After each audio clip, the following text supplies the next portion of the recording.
Hi friends, welcome back to study classes. तो एक बार फिर से आपका स्वागत है जी हमारी इंटरव्यू विद टॉपर सीरीज में। और आज हमारे साथ उमे जी यहाँ पे जुड़ी हुई हैं, जिन्होंने इस बार के यूजीसी नेट जून 2024 एग्जामिनेशन में कॉमर्स में अपने जेआरएफ के गोल को अकम्प्लिश किया एक बहुत ही अमेजिंग स्कोर के साथ। 99.904 परसेंटाइल इनका जो स्कोर है वो यहाँ पे रहा था। तो सबसे पहले तो कॉन्ग्रेचुलेट करते हैं, बहुत बहुत कॉन्ग्रेचुलेशन आपको उमे जी, इतना बढ़िया स्कोर आपने अकम्प्लिश किया, गोल अचीव किया।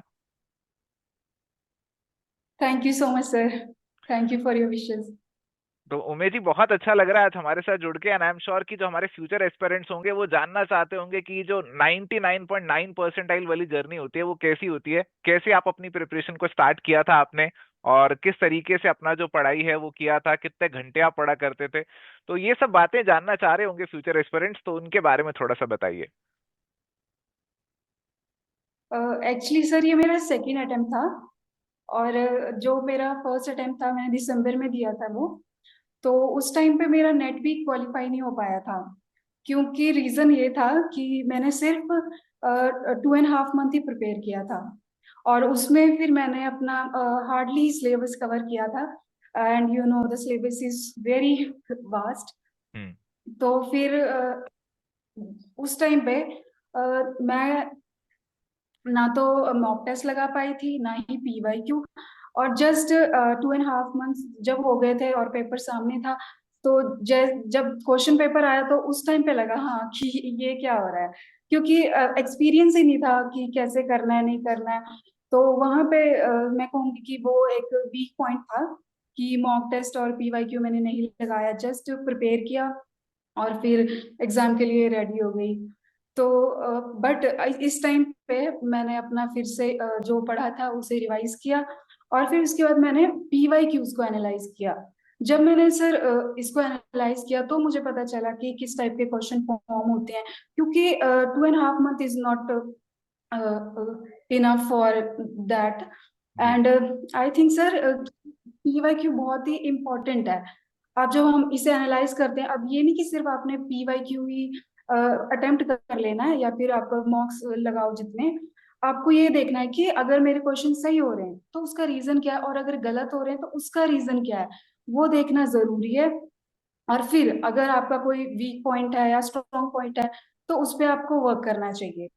तो मैंने यही किया कि पीवाई क्यू एनालाइज किए, फिर मॉक्स भी लगाए, पीवाई क्यू भी लगाए, जितने हो सके मैंने उतने पीवाई क्यू लगाए।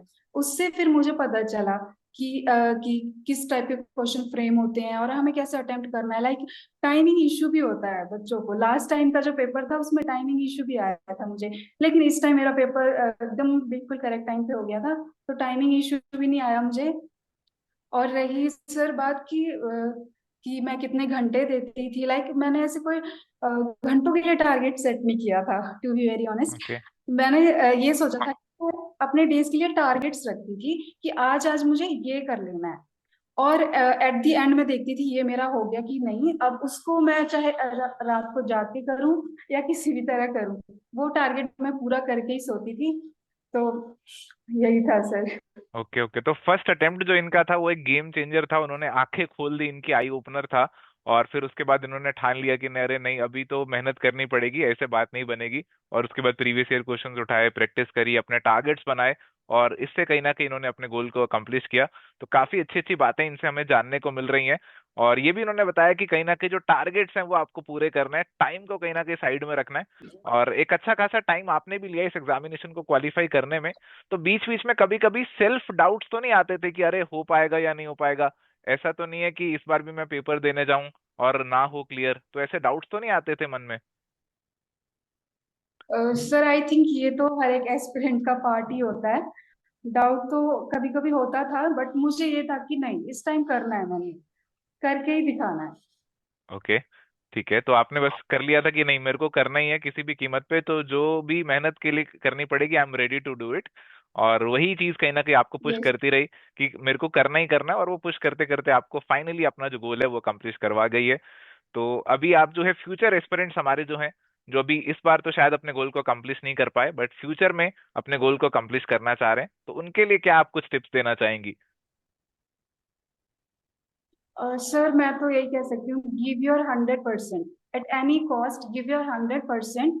अगर आप किसी भी चीज पे अपना टाइम और एफर्ट डालते हो तो आपका गोल डेफिनेटली अचीव होगा ही होगा। जी। जी, तो काफी अच्छी अच्छी बातें इन्होंने हमें बताई हैं। अगर आप अपना 100% एफर्ट देंगे तो आप जो है अपने गोल तक जरूर पहुंच जाएंगे। तो उमेश जी, आपने अपने गोल को तो अकम्प्लिश कर लिया, अभी आगे कौन सा गोल है आपका जिसके लिए आप एफर्ट लगाने वाले हो? सर आगे तो मैं एकेडमिक्स में ही परस्यू करना चाहूंगी असिस्टेंट प्रोफेसर के लिए। जी जी जी, तो we wish you all the very best कि जैसे आपने इस वाले गोल को अकम्प्लिश किया वैसे ही अपने आगे गोल्स को भी आप अकम्प्लिश कर लें। बहुत अच्छा लगा आपके साथ आज जुड़कर। बहुत बहुत शुक्रिया कि आपने टाइम निकाला, अपनी जो टिप्स हैं वो शेयर करी, गाइडेंस दी फ्यूचर एस्पिरेंट्स को। बहुत बहुत शुक्रिया जी आज हमारे साथ जुड़ने के लिए। Thank you so much sir. Thank you. तो ये थी हमारी चर्चा उमेश जी के साथ। आई एम श्योर कि फ्यूचर एस्पिरेंट्स को इस डिस्कशन से जरूर कुछ जानने को मिला होगा, कुछ यूजफुल टिप्स जरूर मिली होंगी। आज इस सेशन को यहीं कंक्लूड करते हैं, मिलेंगे नए सेशन में एक नए टॉपर के साथ। Till then good bye, take care, all the best.